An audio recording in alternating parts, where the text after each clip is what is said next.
देखिए दोस्त, एक प्रश्न एसएससी सीएचएसएल 14/11/2025 शिफ्ट 2 का पूछा हुआ है। लेटेस्ट पूछा हुआ प्रश्न है, वह प्रश्न है प्रॉफिट एंड लॉस से। अब प्रॉफिट एंड लॉस आपको मालूम होगा कि कॉस्ट प्राइस यानी क्रय मूल्य, लागत मूल्य पर डिपेंड करती है। तो ये प्रश्न क्या कहता है, प्रश्न ऊपर दिया हुआ है, if equal quantities of two types of sugar are mixed, दो प्रकार के शुगर है उसको मिक्स किया गया है। यह जो है मटेरियल नाउन होने के कारण से टू टाइप्स ऑफ शुगर लिखा हुआ है। Where the first is sold for 40 rupees per KG at a 25% profit and the second is sold for 30 rupees per KG at a 25% loss. कह रहा है कि एक प्रकार के शुगर को 40 रुपए प्रति केजी बेचा गया तो 25% का लाभ हुआ है, और दूसरे प्रकार के शुगर को 30 रुपए प्रति किलो बेचा गया है तो 25% का लॉस हुआ। If the mixed is sold at 36 rupees per KG, अगर दोनों को मिलाकर 36 रुपए पर केजी बेचा जाए, बेचने का ही बात कर रहा है, खरीदने का नहीं, तो what is the loss of gain percentage. तो लॉस ऑफ गेन परसेंटेज बताएं। ऐसे प्रश्न को ध्यान दीजिएगा, लास्ट तक देखिएगा, शॉर्ट में बताएं। पहले आप क्या कीजिएगा, सबसे पहला नियम है कि ध्यान दीजिए कि 25% को जानते हैं, डायरेक्ट भी आप 25/1 से सॉल्व करते हैं ना, तो काट कर 1/4 बोल सकते हैं।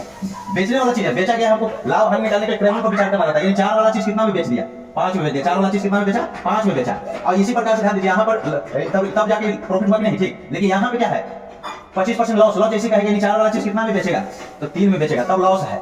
समझे, ये ध्यान देना है। आप बता रहे हैं कि दोनों को मिलाकर हम कैसे बेचे, ताकि 36 रुपए प्रति केजी बेचना है, ताकि कितना परसेंट, तब कितना परसेंट लॉस हुआ, वैसे मत बनाइए। पहला नियम आपको दोस्तों क्या कहता है कि एसपी है ना, बेचने वाला चीज है, यानी एसपी है ना, ध्यान दीजिएगा। तो 40 गुने सीपी हम निकालेंगे, तो सीपी निकालने की बात है, सीपी निकालना है, दोनों का सीपी निकालना है, तो 40 गुने 100 ऊपर रखिए, और जो लॉस प्रॉफिट है तो 100 में जोड़कर इसे भाग दे दीजिए। समझे, डायरेक्ट ऐसे कीजिएगा, चाहिए 4/5 से भी आप कर सकते हैं। इसको काटेंगे तो क्या होगा, यानी 32 आया। ये सीपी है। दूसरे प्रकार के शुगर का सीपी कितना होगा, तो 30 रुपए बेच रहा है पर केजी, तब जाके तो 100 ऊपर कितना का लॉस हुआ, 25% लॉस, यानी 75। यहाँ 25 से काटेंगे तो ऐसे कटेगा तो हो जाएगा कितना, 40। अब इसमें जो है एवरेज लगाते हैं, एवरेज मेथड हम इसलिए लगाते हैं, कह रहा है क्या कि इक्वल क्वांटिटी के कारण एवरेज बनाइए। बहुत सारे नियम है, एवरेज इसको देखिए, 32 और 40 का एवरेज लगाइए, दोनों को जोड़िए, 2 है 2 से भाग दीजिए, जोड़कर भी भाग दे सकते, आएगा कितना, 36 रुपीज पर केजी आएगा ना, 36 रुपीज। और यहाँ ऐसे नहीं किया, दोनों के बीच डिफरेंट क्या है, देखिए 8 का डिफरेंट है, तो उसको हाफ कर दीजिए, तो 4, तब छोटा में 4 जोड़ दिएगा, बड़ा में 4 घटा दिए, 32 में 4 जोड़ेंगे तो 36 आ जाएगा, या 40 में से 4 घटाएंगे तो 36 आएगा। 36 रुपये किलो इसका एवरेज आया, यानी सीपी का एवरेज आया, क्योंकि सीपी को जोड़े, सीपी इतना है, इस कंडीशन में सीपी कितना, इतना। बेचने की बात कितना करे, 36 रुपए, बेचने की बात भी 36 रुपए पर केजी।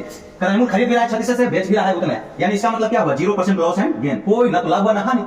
इसलिए ऑप्शन क्या हो जाएगा, C will be correct answer. Direct भी बना सकते थे, 40 रुपए पर केजी, तो 40 गुने, ध्यान दीजिए इसका 1/4 और 1 4 1 ऊपर 5 गया, तो 4 से ऊपर गुना कीजिए, 5 से भाग दीजिए, तब ये डायरेक्ट 32 आ जाएगा। 30 गुने 1/4 25% का 1/4, यानी 4 वाला चीज को लॉस हुआ, इसे 1 घटाएंगे, यानी 3 नीचे रखेंगे और 4 ऊपर, तब आ जाएगा 40। और दोनों का औसत निकालेंगे तो 36 आया कि नहीं, 40 और 32 64। ये सीपी आ रहा है, सीपी ही आ रहा है, क्योंकि हम क्रय मूल्य दिया हुआ है, लॉस और हानि निकालने के लिए क्रय मूल्य की जरूरत है, तो क्रय मूल्य हम निकाल रहे हैं, एवरेज से निकाल रहे हैं, इसलिए दोनों की इक्वल क्वांटिटी दिया गया, तो डायरेक्ट हमें रिप्लेस करके सीपी देखिए, सीपी यही आ रहा है, 40 32 जोड़ दीजिए, 72 2 से भाग दीजिए, 36। समझे, तो 36 आने को क्या है, 36 से बेचने की बात कर रहा है, क्रय मूल्य 36 से आ रहा है मिक्स करने के बाद, तो व्हाट इज द लॉस, दोनों बराबर होने का मतलब क्या, ना तो लॉस होगा ना हानि। आप समझ गए, ऐसे भी